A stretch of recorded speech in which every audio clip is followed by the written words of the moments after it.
So we're developing some next generation Starships, which have a number of improvements versus our current gen. So it's taller, for example, and has a better the interstage between the ship and the booster. You can see that sort of the sort of struts there. That makes it easier for the flame. Like that right there. When doing hot staging, which is when we light the ship's engines while the booster's engines are still firing, the flame from the ship engines can more easily exit through the open struts of the new interstage. And in this case, we'll bring the struts interstage back with us instead of throwing it away.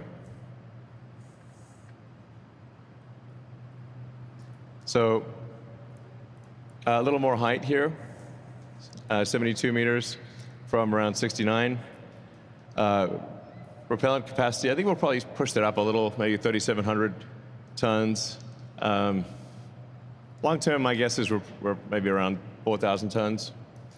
And about just over 8,000,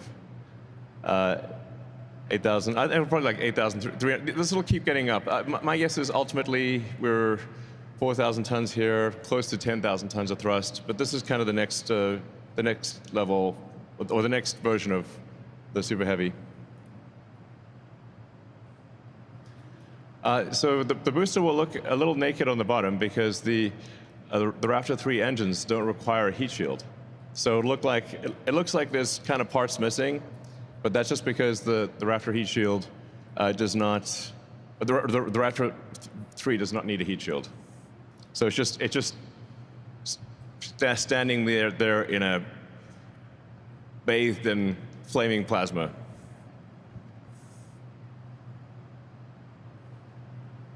But it's a lot lighter. Yep. Integrated hot stage. I think it looks amazing. And then the ship's a little longer, a little more capable. Moving to 1,550 tons of propellant capacity. And my guess is this probably ends up 20% more than this long term. Yeah, you can see the heat shield is sleeker, so much smoother boundaries. As the boundary of the heat shield going to the leeward side is very smooth. No more jagged tiles. I think it looks very sleek.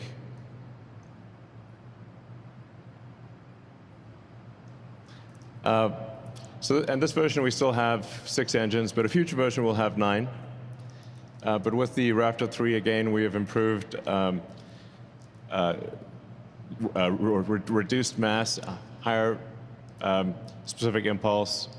The Starship version 3 is really the version that is, I think, achieves all of the key elements. I mean, generally with any new technology, it takes three major iterations of any new technology to have it really work well. And this, with Raptor 3 and Starship and Booster version 3, it should be able to achieve all of the things that I just mentioned, which is a rapidly reusable, reliable rocket with orbital refilling. Basically, all of the ingredients necessary to make life multiplanetary will be achieved with version 3 of Starship, which we're aiming to launch for the first time at the end of this year.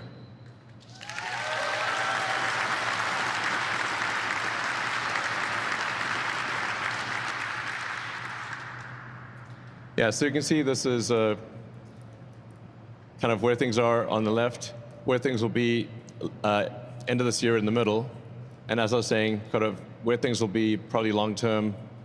Yeah, 142 meters. So, but the one in the middle will be fully capable of doing Mars, and thereafter it'll be a lot of performance improvements. And as has been the case with Falcon 9, we always end up making the rocket longer and increasing payload. So that's the game plan. Pretty straightforward. But it's important to emphasize, even with the rocket that we'll be launching just at the end of this year, it will be capable of making life multiplanetary, and thereafter it's just about continuing to hone the efficiency and capability of the rocket and reduce the cost per ton and reduce the cost per person to Mars. And like I said, ultimately make it so that anyone who wants to move to Mars and help build a new civilization can do so. So anyone out there, like how cool would that be? And even if you don't want to do it, maybe that you have a son or daughter who wants to do that, or a friend who wants to do it. And I think it would be the adventure, the best adventure that one could possibly do, is to go and help build a new civilization on a new planet.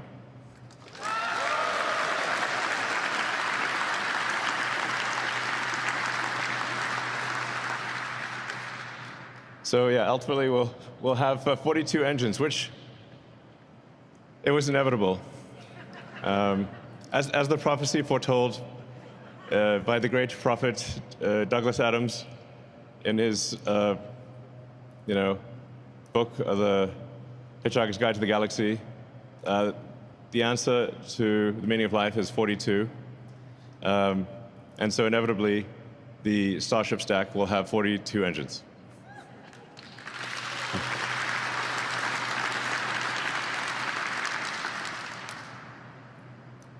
And in terms of payload to orbit, what's remarkable is that it's 200 tons of, Starship will have 200 tons payload to orbit with full reusability.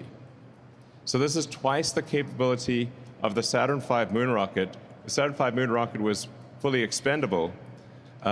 Starship is fully reusable, but will have twice the payload to orbit of the next biggest rocket that made it to orbit, which is the Saturn V.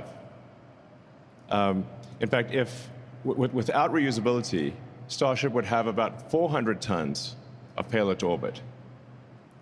So this is a very big rocket, is what I'm saying. So, but you need a big rocket, to make life multiplanetary. And then along the way, we could do very cool things like have a moon base, like Moonbase Alpha. Like long ago, there was a TV show about Moonbase Alpha.